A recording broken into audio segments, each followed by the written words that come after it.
জি, আমি ১০ বছর আগে হাউস ওয়ারিং শিখে আমি দেশের বাইরে যাই। যে দেশের বাইরে গেলে তাদের কোন কোন বিষয়ের দিকে লক্ষ্য রাখা জরুরি, কি কি প্রস্তুতি নিয়ে গেলে তারা দেশের বাইরে কোনো প্রকার বিপদে পড়বে না? জি, আলহামদুলিল্লাহ আমি ১০ বছর যাবত কাজ করেছি। আমার থেকে কেউ কখনো কোনো সার্টিফিকেট চায়নি। আমার আলহামদুলিল্লাহ আমি দক্ষতার সহিত কাজ করেছি। আসসালামু আলাইকুম। শিক্ষাগত যোগ্যতা একদমই শূন্য, কিন্তু আপনি দেশের বাইরে গিয়ে ইলেকট্রিক্যাল কাজ করে বা অটোমেশনের কাজ করে একটি ভালো পর্যায়ে যেতে চাচ্ছেন, কিন্তু বুঝতে পারছেন না কোনো পড়াশোনা ছাড়া, কোনো ডিগ্রি ছাড়া আদৌ দেশের বাইরে কিছু করা সম্ভব কিনা। আপনাদের অনুপ্রাণিত করার জন্য এবং আপনাদেরকে দিক নির্দেশনা দেওয়ার জন্যই আমাদের এই শিক্ষার্থী, যিনি মূলত কাতার প্রবাসী, যিনি 10 বছর কাতারে কাজ করেছেন এবং মূলত ছুটিতে এসেছেন, ছুটিতে এসে তিনি আমাদের এখানে স্কিল ডেভেলপমেন্ট করছেন। স্কিল ডেভেলপমেন্ট করে তিনি আবার কাতারে ফিরে যাবেন। এবং সবচেয়ে উল্লেখযোগ্য বিষয়, আমাদের এই শিক্ষার্থীর কোনো প্রকার শিক্ষাগত যোগ্যতা নেই। তিনি কোনো প্রাতিষ্ঠানিক শিক্ষা গ্রহণ করেননি, তার কাছে কোনো ডিগ্রি নেই, কিন্তু তিনি 10 বছর যাবৎ সুনামের সহিত, দক্ষতার সহিত কাতারে চাকরি করে যাচ্ছেন। ওনার কাছ থেকে আপনারা শুনবেন উনি কিভাবে এই 10 বছরে কাতারে সার্ভাইভ করলেন, কি কি কাজ করলেন, কি কি কাজ শিখে গিয়েছেন এবং কাতারে কোন কোন কাজের চাহিদা সবচাইতে বেশি। যারা দেশের বাইরে যেতে চাচ্ছেন, শিক্ষিত অশিক্ষিত, 5 পাস 8 পাস, টেকনিক্যাল সেক্টর বা নন টেকনিক্যাল সেক্টরের শিক্ষার্থীরা প্রত্যেকেই শুরু থেকে শেষ পর্যন্ত এই ইন্টারভিউটি দেখবেন, ইনশাল্লাহ অনেক কিছু জানতে পারবেন। হ্যালো ভাই, আপনি আমাদের ভিউয়ার্সদের আপনার নাম, ঠিকানা এবং পরিচয় কাইন্ডলি যদি জানাতেন। জি, আমার নাম সালাউদ্দিন। আমি কুমিল্লা চান্দিনা থেকে এসেছি। মাল্টিপারপাস ইঞ্জিনিয়ার ইন্ডাস্ট্রিয়াল অটোমেশনে প্রফেশনালভাবে আমি কোর্স করতেছি। আপনি বর্তমানে কোন দেশে আছেন এবং কত বছর যাবত আছেন?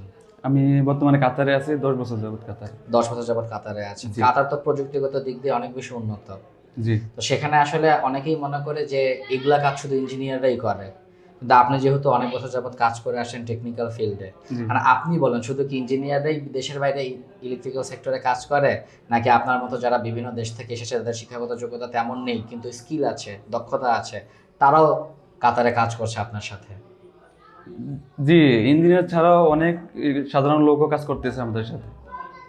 তো আপনারা বুঝতেই পারলেন যে আসলে দেশের বাইরের যেই ফিল্ডটা, সেটা আসলে শিক্ষাগত যোগ্যতার মধ্যে সীমাবদ্ধ নয়।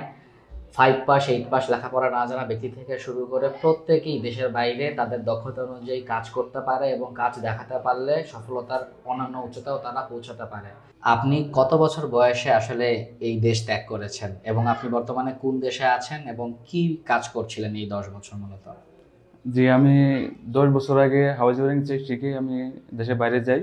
তো আমি ১০ বছর কাজ করার পরে এখন বুঝতে পারলাম যে না, আমার এই এই আমার লেভেলটা একটু উচ্চ ধরনের, মানে লেভেলটা একটু উপরে নিতে হবে। তো আমি সেই জন্য আমার কাছে মনে হলো যে আমার এই অটোমেশন ইঞ্জিনিয়ারিং, ইন্ডাস্ট্রিয়াল অটোমেশনের কোর্সটা করলে আমার জন্য ভালো হয়।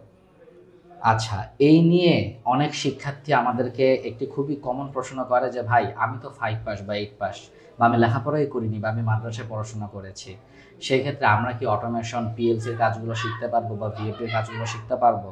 আপনি তো মনে হয় এখন পিএলসি ভিএফডির কাছাকাছি চলে গিয়েছেন জি, এবং হাউস ওয়ারিং বাদেও মোটর কন্ট্রোলিং এবং অনেক অত্যাধুনিক অটোমেশন পিএফআই প্যানেল এগুলো তৈরি করা শিখেছেন। জি। আপনার কি কষ্ট হয়েছে কাজগুলো করতে বা বুঝতে? যদি একটু বলতেন আমাদের ভিউয়ার্সদের। না, আমার আসলে আলহামদুলিল্লাহ আমার একটু আউট নলেজ ছিল, সেজন্য আমি পড়াশোনা না থাকার কারণেও আমি এগিয়ে যেতে পারছি। আমি এখন তো এই কাজ শেখার জন্য বা কন্ট্রোলিং এর প্রোগ্রামিং শেখার জন্য একটু আউট নলেজ লাগে যদি পড়াশোনা না থাকে। তো আমার আলহামদুলিল্লাহ আউট নলেজ ছিল, সেজন্য আমি একটু করতে পারতেছি। যারা হাউস ওয়ারিং শিখে বিদেশ যেতে চায় তাদেরকে আমি বলবো যে হাউস ওয়ারিং পাশাপাশি অটোমেশনের যে পিএলসি, ভিএফডি, এইচএমআই, ওগুলো প্রোগ্রামিং যদি শিখে যায় তাদের জন্য ভালো হবে।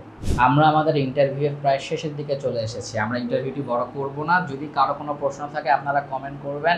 ভবিষ্যতে আবারও আমাদের এই শিক্ষার্থী আপনাদের সেই প্রশ্নগুলোর উত্তর দিবে। আমার সর্বশেষ প্রশ্ন আপনার কাছে, আপনি 10 বছর যাবত দেশের বাইরে আছেন। জি, আমার বিশ্বাস শুধু বাংলাদেশি নয়, অনেক ভিনদেশি লোকদের সাথেও আপনার কাজ করার অভিজ্ঞতা আছে। জি। আপনি শুধু আমাদের বাংলাদেশি ভাইদেরকে একটি মেসেজ দিয়ে যান যে দেশের বাইরে গেলে তাদের কোন কোন বিষয়ের দিকে লক্ষ্য রাখা জরুরি, কি কি প্রস্তুতি নিয়ে গেলে তারা দেশের বাইরে কোনো প্রকার বিপদে পড়বে না। জি, জি। তাদের উদ্দেশ্যে বলবো যে তারা শুধু ডিগ্রি নিয়ে গেলেও চলবে না, সাথে দক্ষতা থাকতে হবে ভিতরে।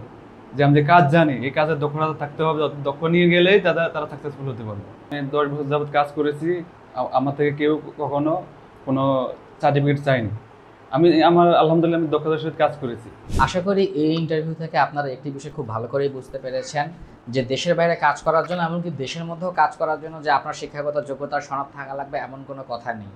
এবং যে বিষয়টা আমাদের শিক্ষার্থী বারবার বুঝতে চেয়েছে, দেশের বাইরে যাওয়ার আগে এখন বাংলাদেশের অনেকেই জাল সনদ নিয়ে যাচ্ছে, টাকা দিয়ে সার্টিফিকেট কিনে নিয়ে যাচ্ছে। সার্টিফিকেট তাদের হাতে ঠিকই আছে, কিন্তু সার্টিফিকেটে যেই কথাগুলো লেখা আছে সেই কথা অনুযায়ী দক্ষতা তাদের মধ্যে পাওয়া যাচ্ছে না, এবং এতে করে দেশের বাইরে গিয়ে তারা তাদের যোগ্যতা অনুযায়ী বা দক্ষতা অনুযায়ী চাকরি পাচ্ছে না, বিনিময়ে তারা ফেরত আসছে কিংবা দেশের বাইরে ছোটোখাটো কাজ করে অনেক কষ্টে দিন যাপন করছে। তাই আমি সকলকে অনুরোধ করব, আপনারা আমাদের প্রতিষ্ঠান বা যে কোনো প্রতিষ্ঠানে যান যেখানে আপনাকে যত্ন করে সব ধরনের কাজ শেখানো হবে। শুধু হাউস ওয়ারিং বা কন্ট্রোলিং নয়, অ্যাডভান্স অটোমেশনের কাজগুলো আপনারা শিখে যাওয়ার চেষ্টা করুন, কারণ প্রযুক্তি প্রতিনিয়ত উন্নত হচ্ছে, বহির্বিশ্ব প্রতিনিয়ত আপডেট হচ্ছে।